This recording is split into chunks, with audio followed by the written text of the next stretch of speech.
Dear Mom and Dad, you told me to send you a postcard to let you know when I got to Paris, so that's what I'm doing. I don't know what the building in the picture on the front is supposed to be, since, as you know, I don't speak or read French at all. But luckily, you were right. I survived the flight. Barely. Anyway, weather's adequate. Wish you were here. Instead of me. Nicole. Are you sure we're going the right way? In the dirty rearview mirror, Nicole Larson saw the ruddy-faced taxi driver glance back at her. Oui, mademoiselle, he said, his cigarette dangling from his lower lip. His eyes were bloodshot. Nicole wondered if it was true what Zara had told her, that all Frenchmen drank a bottle of wine every morning for breakfast. Maybe I should have mentioned that to Mom and Dad, she thought idly. Warned them about the dangers of shipping an impressionable youth like me off to Paris, where it's like a nationwide frat party all the time. Explained that their only daughter could come home a hopeless drunk, all washed up at just 17 years old. She sighed and leaned back against the seat, knowing that it wouldn't have made any difference. Her parents were determined that she was going to have a learning experience this fall, even if it killed her. And, of course, they probably considered it a major bonus that Nate wasn't there. Closing her eyes, Nicole did her best to conjure up a vision of her boyfriend's face. Nate Carleton. Tall, broad-shouldered, greenish-gray eyes. One somewhat crooked tooth that made his smile look slightly rakish. Dirty blonde hair with just enough curl to make him look a little like an Abercrombie model. Even after almost 2 years together, Nicole still occasionally caught herself wondering, why me?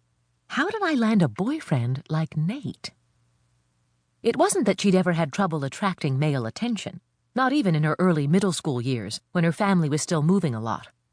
Nicole knew she was lucky in that way, with her tall, slim figure, her wheat blonde hair, dimples, and almond-shaped hazel eyes. And she was grateful for it.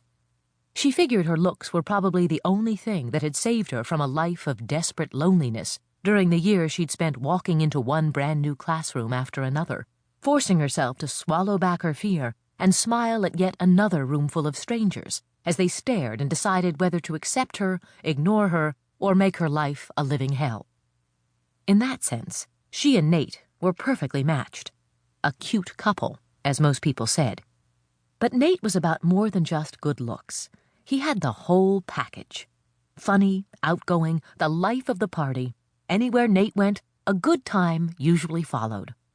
He had a way of making everyone around him loosen up and have fun.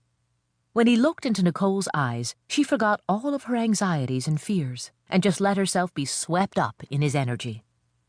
That would have been enough for her. But there was even more. The Carleton money, for one thing. Nate's family might not be Rockefellers, but by the standards of Peabody Corner, Maryland, they were close enough. He was smart, too, and ambitious, and athletic. Even though he liked to tell everyone he was considering a pro football career after college, Nate already had successful lawyer written all over him. His father and uncle probably had an office picked out for him in their luxurious building on Main Street. In other words, Nate was exactly the kind of guy Zara and Annie would label DTHB. Don't throw him back. Lucky. Lucky, lucky, lucky. How many times had Zara and the others said it? Nicole was lucky to have a guy like Nate. But now, she was stuck spending the next 3 months far away from him in Croissant Land. It didn't seem fair. She was supposed to spend the first semester of her senior year in a very different sort of way. She'd imagined it so many times, in such vivid detail. She could see herself walking through the halls with her friends, whispering snarky, clever comments about the unfortunate fashion choices of the incoming freshmen, cheering Nate on at the homecoming game, then leaning into him as they danced later that night. Staying up late with Annie, helping her write an essay that might actually, miraculously, get her into college. College. That was the main reason Nicole was here, and she knew it. She stared down at her hands, trying not to let her mind go spinning down that familiar path.